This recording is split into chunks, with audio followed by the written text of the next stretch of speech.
میریم طی افسانه درباره طلایی پدن. شاه اسکندر دخی وقت از این امرد که 70 ساله کوی کتای مسفیدمد یا کمپیرمد باید که افتروزه اوقات یوردی روز رندن یا نویزینده گورترن. ایت رنگین امر یوانتوید یان روز کنوبت ایگونی مسفیدت کمپیرر اوقات رندن. افتروزه اوقاتی وکرندن یا نویزینده گورترن.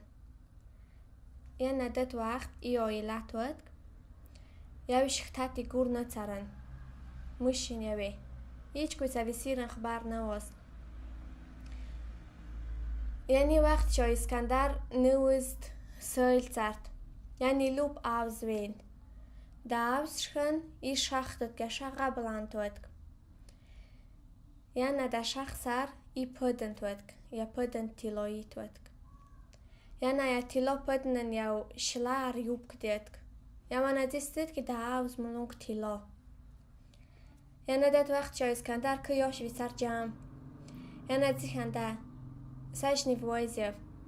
بن سکنوبات رج وایت تیلای مرد سیوب کدستن ویزمف کوی که مروازم دی وز کم کداس دولت نیاره کرندم یمیاش که رازی واتن یعنی داد وقت شاه اسکندر زوم خلقی تری مید یوش راوز چرم غرق قطن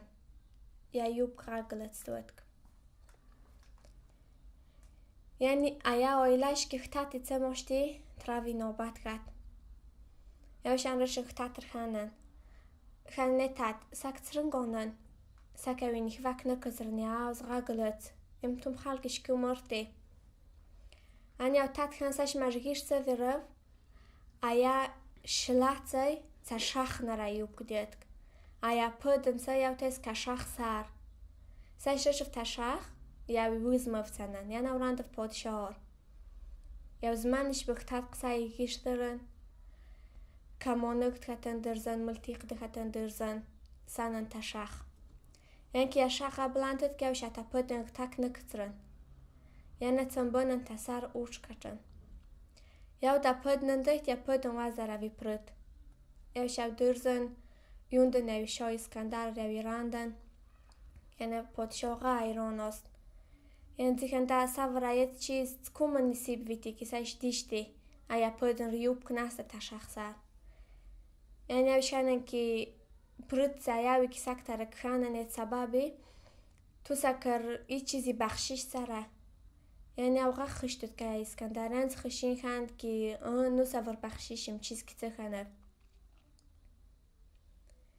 یعنی از ایش خانه دا وقتت امر سرتی که مسفیدت کمپیرش 70 ساله که وید شایوه وی سکن خطاتی نشیتی سکن خطاتی ماشتی هیچ کوی ندیشته ایت سپاسیری یعنی شاه اسکندر خند که وزمش باید درای ایت گناش شیتو سوی اما از سبب که سایش آرزوی خطی ایت چیزم چه خطی سایش تی خطی و سفر بخشیش سرم یعنی ندت وقت شاه اسکندر که واده گفت